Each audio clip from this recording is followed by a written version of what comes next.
always the right size, always the right color. They're always on fit. Good evening, everyone. I'm Chris Williams. I am the fourth of her 6 boys. I like Greg and I have an argument. I say I'm the middle child because I'm the first of the second half. He's the last of the first half. So we're both technically we're the middle children. I'm the one that's her favorite. So we've heard a lot of things about our mother today from the perspective of a sister, from the perspective of a church member, from the perspective of a grandmother. None of y'all took the whoopings and son. But they were necessary. They were absolutely necessary. And because of that, you know, one of the things they say is you can judge don't judge a person, judge the fruit. And with all 6 of us, I think she's been pretty productive. Now, she didn't do it on her own. She had help from 2. She had help from the father above, and then she had the help of our biological father. So that's the production that you see in front of you today. Before I get started about speaking with my mother from the perspective of a son, I want to talk about how this whole thing came together. Because from some perspective, we all know our mother in different ways. And when this idea was birthed, there was a lot of conversation, a lot of dialogue about, Mama wouldn't want this, Mama wouldn't want that, Mama ain't got time, you don't want to, all this back and forth. That's the perspective of the son, because we all know her to be certain things. She would never, Mark talked about her being humble, she would never want this kind of thing unless her missus was wrong. She would say, hey, throw this big extravagant shindig for me. But we all wanted to take time to honor her. And the word says, honor your mother and your father. Well, the rest of that says, so that you may live a long life. So I'm doing that selfishly. I want to make sure I live a long life. I'm selfish. And I'm the one that, you know, I'm the mean one in the family because they tell me, I don't have a problem saying no. So you ask me to do something that I don't want to do, and I'm going to tell you no. So, from the perspective of a son, and listening to everything that we've heard so far today, it's real easy for me to give you the perspective of a son.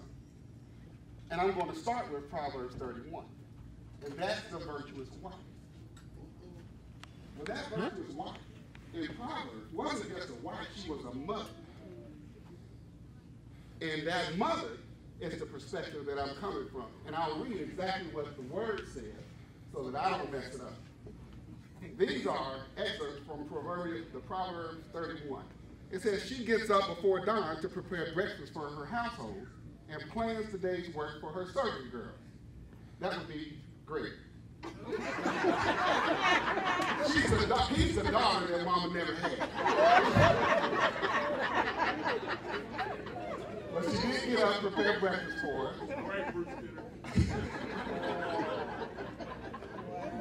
We affectionately call Greg the daughter mama never had because they kind of go at it sometimes. They used to go at it, let's say it like that.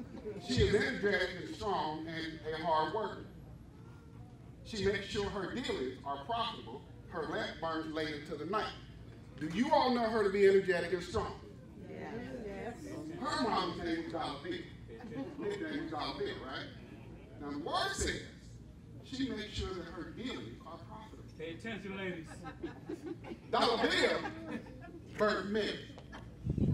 My mama is profitable. She knows how to manage her money. One of the things that we used to grow up, you know, give you an example. One of the things we used, name brand.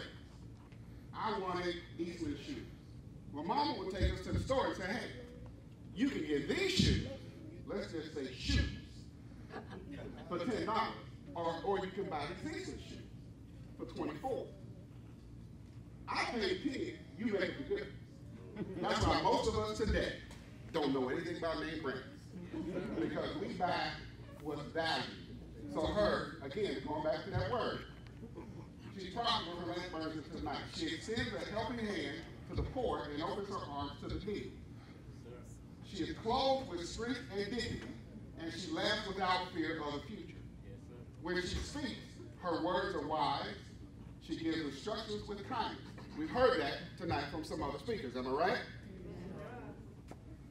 She carefully watches everything in her household and suffers nothing for laziness. Nothing.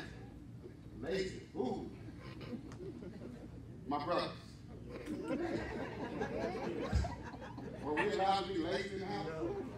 We had to work, whether it was going in the backyard, helping do the garden, shucking corn, and everything else. But she suffered nothing for laziness. One time she asked us, she was cooking, and I don't know if Mom remembers this. She was cooking, and the kitchen needed to be clean. So she says, I think it was me and somebody else, huh? If it was you, you raise your hand and tell me. And she said, hey, what do you want to do?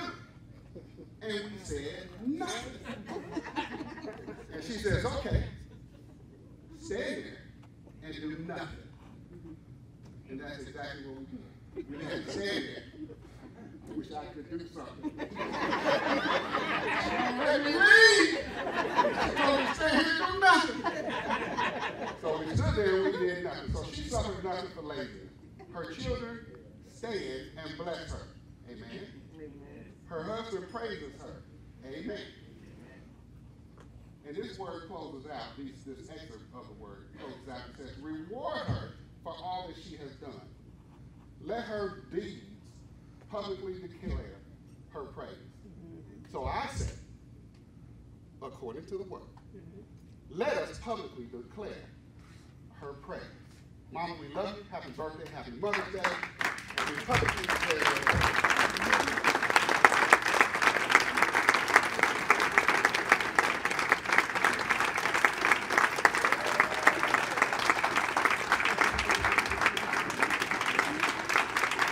Thanks for all of you all for coming out today.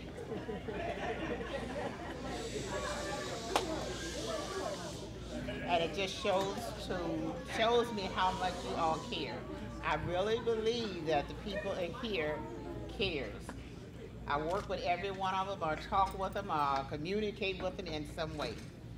And I could not have asked for a better gathering and a better birthday.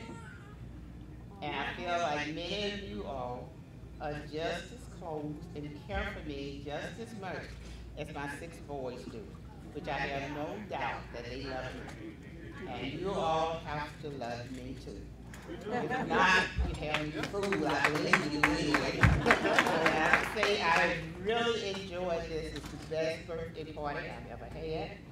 And thank all of you all for coming out.